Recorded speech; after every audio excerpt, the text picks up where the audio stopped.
Muito bem, voltamos a falar direto da página do Jornal Visão Espírita, no YouTube e no Facebook, para mais uma gota de Espiritismo, mais uma gota de O Livro dos Espíritos, livro 4º, capítulo 2º, Penas e Gozos Futuros. Estamos no item Natureza das Penas e Gozos Futuros, Natureza das Penas e Gozos Futuros, e a questão a ser estudada hoje é a 973, com uma bela explicação de Kardec, certo? Se você puder compartilhar, curtir e comentar esse vídeo, você ajuda na divulgação da doutrina espírita, tá bom? Vamos lá, vamos estudar. 973. Quais os maiores sofrimentos que os espíritos maus podem enfrentar? Quais os maiores sofrimentos que os espíritos maus podem enfrentar? Resposta. É impossível descrever as torturas morais que são a punição para determinados crimes. Mesmo quem a sofre teria dificuldade em vos dar uma ideia, mas, seguramente, a mais tenebrosa é o pensamento de ser condenado para sempre. A ideia de inferno, a ideia de purgatório, a ideia de paraíso ou céu, a ideia de umbral, a ideia de vale dos suicidas, a ideia de colônia, a ideia de ponto de resgate, a ideia de local de reunião de pessoas como o centro espírita, é tudo passageiro. Essa ideia, cada uma dessas ideias são passageiras. Nada é eterno, só Deus é eterno. Eterno significa sempre existiu e sempre vai existir. Isso é eterno. Nós somos infinitos, nós, criaturas de Deus, somos infinitos. Tivemos um começo e não teremos fim. Então, infinito. Quando a gente fala de inferno eterno, a gente dá a conotação, e foi assim que foi tentado ensinar para a gente, que é uma coisa que sempre existiu e que sempre vai existir e que para lá, como se fosse um lugar, para lá vão as almas para serem punidas pelos crimes que cometeram. Quer dizer, é um absurdo, né? A legislação humana, que é falha, nunca condena ou evita condenar, ou não deveria condenar ninguém a uma pena maior, mais grave do que o crime cometido. Isso está na maioria das constituições, que não se pune alguém mais severamente do que o crime que ele cometeu.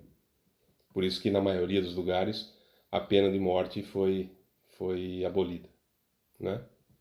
Mas enfim, Deus não, Deus seria sarcástico nesse ponto. Você não foi numa missa por preguiça e acabou, você está no inferno, não importa tudo que você fez de bom e eternamente. Mas para os espíritos maus, o sofrimento é tão intenso, o sofrimento moral é tão intenso, que eles têm certeza absoluta que aquilo é para sempre, que aquilo é eterno. E essa ideia de eternidade é que é a grande punição. Porque perceba, não há pena eterna. Não importa o crime que você cometa.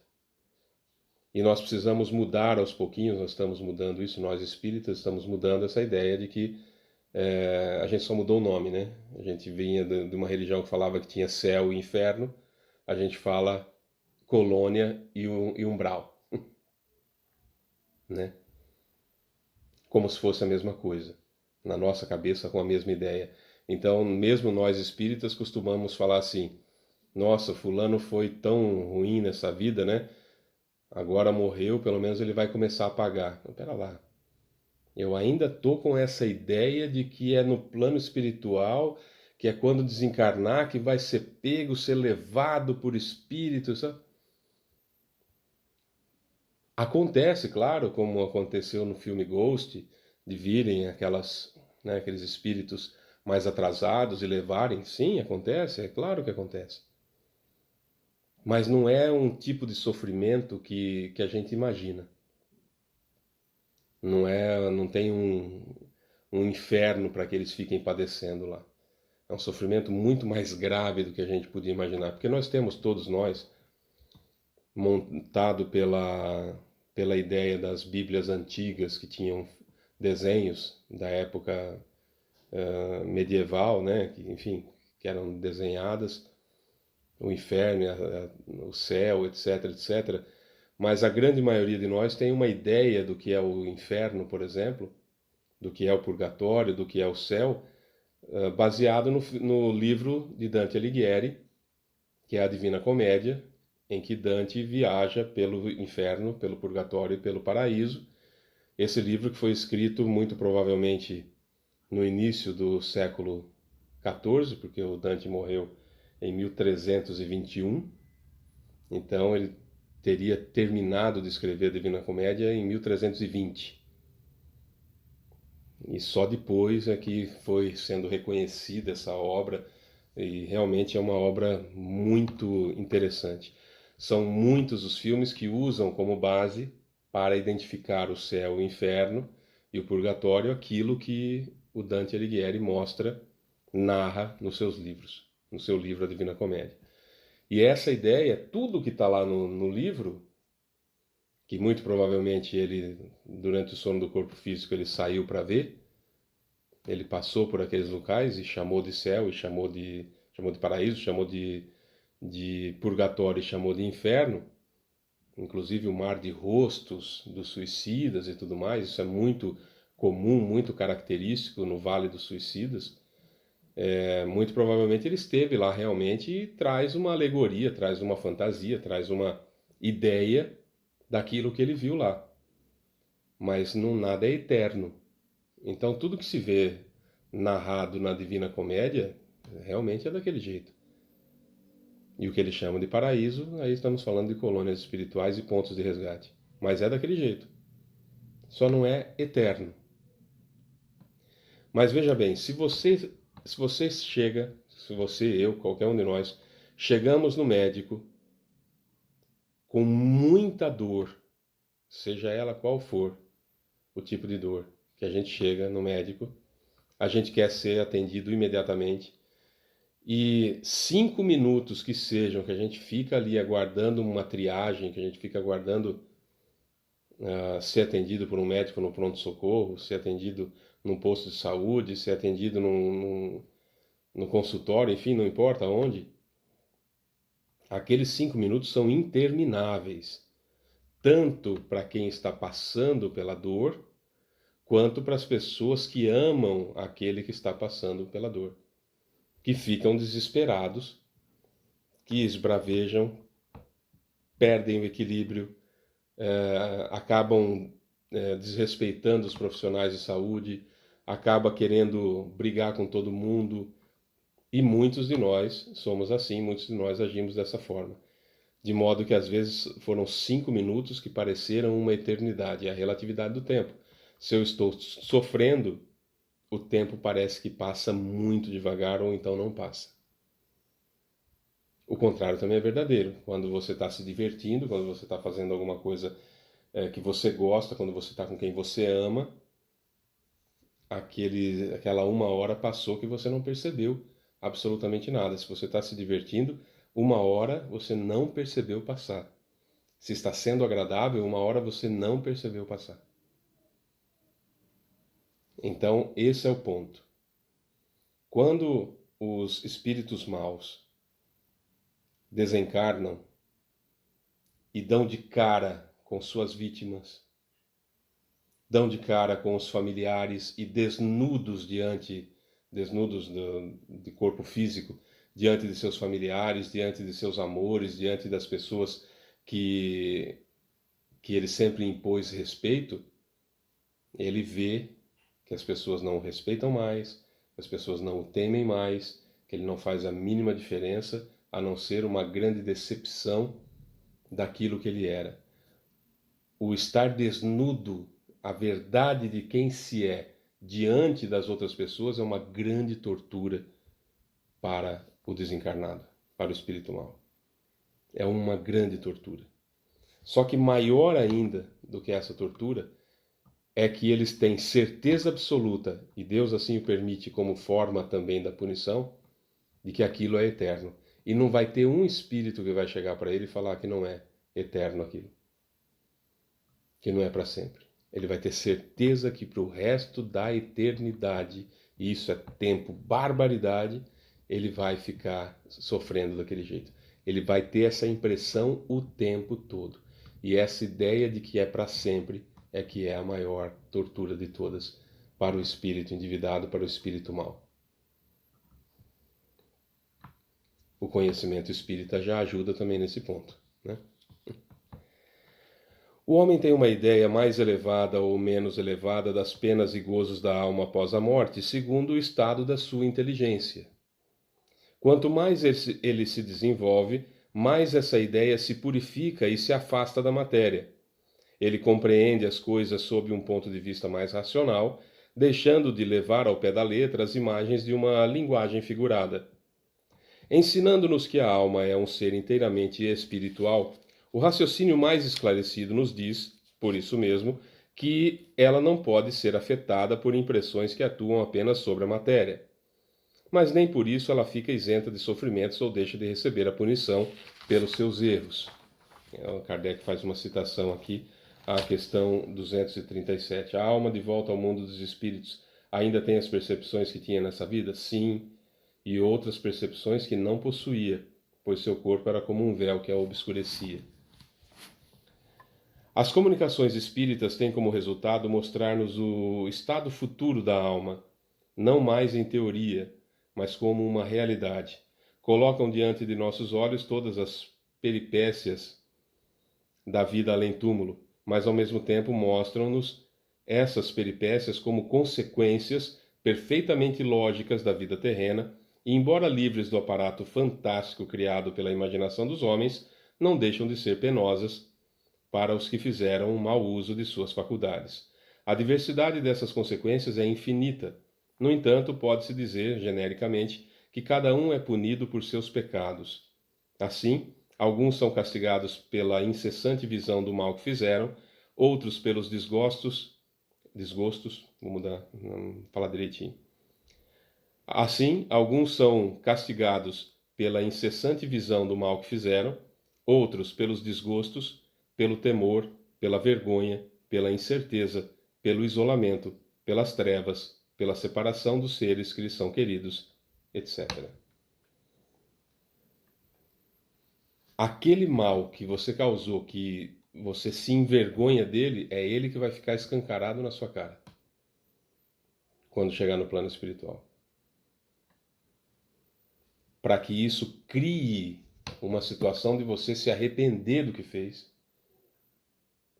E se arrependendo, já começar a expiação. E com isso já voltar para uma encarnação. E o mais rápido possível, criar a versão aqui dentro para não cometer outra vez aquele equívoco. Ser colocado à prova, vencer essa prova e reparar, consertar o erro, para evoluir. Então perceba que aquilo que a gente entende como castigo divino, que é colocar o mal o espírito mal numa situação em que ele sofra, não tem essa coisa de Deus vai colocar você para sofrer, para você sentir na pele. O sofrimento, a expiação como sofrimento, ela só tem uma função: criar aversão aqui dentro para que você não cometa isso com os outros nunca mais na vida. Esse é o objetivo. Se eu, você, nós aprendermos pelo amor, não há necessidade de passar pela dor. Então, qualquer dor que nós estejamos passando hoje, sejam elas quais forem, de quaisquer ordens que forem, estamos passando porque perdemos a oportunidade de expiar pelo amor. E agora não tem outra alternativa à divindade senão fazer com que colhamos pela dor, para ver se a gente arranca um pouquinho desse ponto que nós estamos e cheguemos a um ponto mais adiante na evolução, porque o planeta está passando de provas e expiações para regeneração, a gente não pode sobrar, não é? O sofrimento, ele só é uma última alternativa que a divindade tem para que você, eu, nós criemos aversão aqui dentro ao mal que nós cometemos. Põe isso na cabeça. O sujeito ele pode ter matado 50 pessoas nessa encarnação, vai preso, fica preso lá uma barbaridade de tempo, No Brasil, por exemplo, não tem pena de morte, então ele fica lá, se arrepende sinceramente do que fez, consegue ver, não só quando sai do corpo, mas pelo aprendizado de anos e anos e anos que ficou na cadeia, que descobre o tamanho gigante do mal que fez, né? Que é gigante. Ele matou uma pessoa, mas interferiu na vida de uma quantidade gigantesca. Isso para cada um desses, hipoteticamente estamos falando aqui, de 50 assassinatos. E aí quer se redimir e tudo mais, e faz uma transformação íntima, que é isso que Deus espera de cada um de nós, não quer aniquilar, nos quer uma transformação íntima. E essa pessoa desencarna, se prepara no plano espiritual, livrou-se dos seus resquícios mentais, se prepara no plano espiritual para reparar o mal que cometeu, porque o erro foi contra a lei divina e natural, não foi contra as pessoas. Já falamos isso em outros vídeos. Então, nesse caso, o que acontece? O sujeito vai para o plano espiritual, estuda, se prepara, vem numa encarnação que ele descobre, por exemplo, uma vacina. E aí, numa encarnação anterior, ele matou 50. Nessa encarnação, que veio com o firme propósito de fazer o bem, e descobre uma vacina e salva bilhões de vidas. É essa justiça divina. Você fez uma bobagem aqui, faz um bem para anular ela aqui. É isso. Deus não é, você fez aqui, então, inferno, nunca mais quero ver sua cara, você agora pertence ao capeta. Não. Percebeu? É bem mais complexo, isso é apenas uma simplificação, é bem mais complexo que isso, mas a ideia é, Deus não quer que você sofra não, bem. Ele quer que você aprenda com os seus erros. A palavra que nós estamos usando nesse ano 2024 é consequências. Todos os nossos atos têm consequências. E eu preciso então gerar muito mais atos com consequências boas do que com consequências ruins para que eu tenha uma vida melhor. Percebe? Não tem ninguém com um caderninho olhando para mim, esperando só o momento de eu desencarnar, para então eu começar a sofrer para pagar o que eu fiz os outros sofrerem lá. Até porque quem sofreu tinha também débito, etc, etc. Então tem uma cadeia bem longa aqui, intrínseca e uma dentro da outra, como uma corrente que vai puxando um elo para o outro elo, para o outro elo, para o outro elo, que traz desde a pergunta número 1 do Livro dos Espíritos, o que é Deus, que nós lemos no ano de 2022. Começamos no ano 2022. Então veja bem, estudar o Espiritismo profundamente faz com que eu entenda a justiça divina. Estudar o Espiritismo superficialmente faz com que eu cometa equívocos maiores ainda, porque uma interpretação errada, eu ensino errado, passo adiante errado, aquela pessoa vai fazer errado achando que está certo, porque eu passei, porque confiou em mim, passa para o outro que também confia e assim sucessivamente, e nós temos um atraso gigantesco aí por falta de estudo, por falta de vontade. Ah, Fábio, então eu não vou passar nada do que eu aprendi. Não seja covarde, não é isso que nós estamos falando. Estude e passe o certo. Né? É isso. Amanhã a gente continua. Amanhã a pergunta é fantástica, 974, que é: de onde vem a doutrina do fogo eterno? Do inferno pega fogo e tudo mais. Mas isso a gente vai falar só amanhã. Eu sou Fábio Pereira. Essa é mais uma gota de Espiritismo. Beijo pra você que fica. Tchau.